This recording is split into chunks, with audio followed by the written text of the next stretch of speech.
Happy morning friends. ఇది Sunday రోజు evening చేసిందండి ఈ ఫిష్ కర్రీ. అసలు యాక్చువల్గా ఏంటంటే సాటర్డేనే చేసుకోవాల్సిందండి. సరే కానీ మా వారు మర్చిపోయారు తేవడం.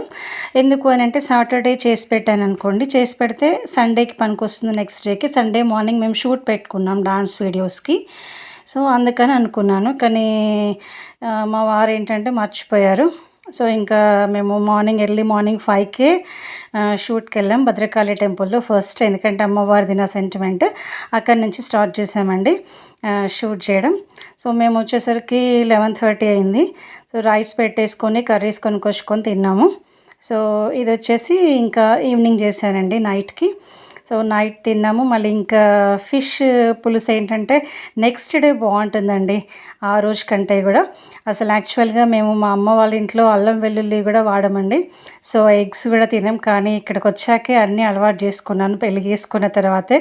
ఎందుకంటే వాళ్ళ ఇష్టాలని మనం కాదనకూడదు కదా. ఎందుకంటే మన కోసం ఇంకొకరి ఇష్టాలని చంపుకోమని అది సాడిజమే అవుతుంది కదండి. సో అందుకని చెప్పి నేను ఇంకా వండడం, లాస్ట్కు తినడం కూడా అలవాటు చేయించారండి.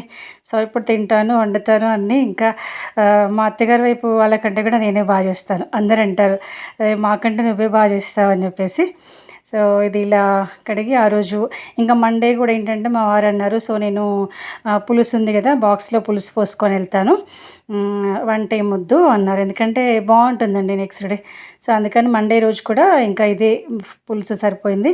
సో నాకు కూడా ఇదే సరిపోయిందండి. కాకపోతే ఇంకా ఎడిట్ చేయడము అది కొంచెం టైం లెక్క లేట్గా పోస్ట్ చేస్తున్నాను. ఇక్కడ నుంచి వీడియోస్ ఏంటంటే ఏ రోజుకి ఆ రోజు రెగ్యులర్గా వస్తూ ఉంటాయి. సో ఇలానే చూసి మీకు నచ్చితే లైక్ చేయండి, కామెంట్ చేయండి. సో మీకు నా ఫుడ్ బ్లాగ్స్ నచ్చితేనే సబ్స్క్రైబ్ చేసుకోండి. ఇంకా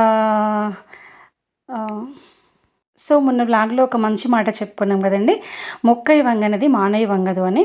సో పిల్లల్ని పెంచేటప్పుడు కూడా అండి మనం చిన్నప్పటి నుంచి అన్నీ నేర్పించాలి. ఎందుకు అంటే అది ఒక మహావృక్షం అయిన తర్వాత దాన్ని వంచడానికి పాసిబుల్ అవుతుందా అండి. సో అందుకని చిన్నప్పటి నుంచి మనము ఏంటంటే ఎడ్యుకేషన్ దగ్గర, డిసిప్లిన్ దగ్గర, ఇలాంటి వాటి దగ్గర చాలా స్ట్రిక్ట్గా ఉండాలండి. అదే ప్రేమ దగ్గర, నువ్వు ఫుడ్ దగ్గర సో ఎంతైనా పెట్టండి పిల్లలకి, ఎంతైనా ప్రేమను పంచండి. కానీ ఈ రెండింటి దగ్గర మాత్రం చాలా స్ట్రిక్ట్గా ఉండాలండి. సో ఇది నాకు మా అమ్మ చెప్పిన సూత్రం, ఎప్పుడూ అంటుండేది అన్నట్టు.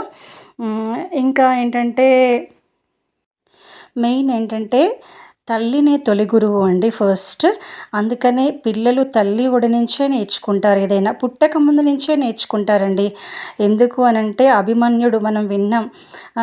సో కురుక్షేత్రంలోకి పద్మవ్యూహంలోకి ఎలా వెళ్ళడము అనేది శ్రీకృష్ణుడు తన చెల్లెలకి చెప్తుంటే లోపల నుంచి అన్నీ విన్నాడు, విని నేర్చుకున్నాడు. కానీ పాపం బయటకు రావడం మాత్రం అప్పటి వరకు ఇంకా తన చెల్లెలు పడుకుంది అని కృష్ణుడు గమనించి చెప్పకుండా ఆపేసి అక్కడి నుంచి వెళ్ళిపోయారు. సో డిస్టర్బ్ చేయడం ఎందుకులే అని చెప్పేసి.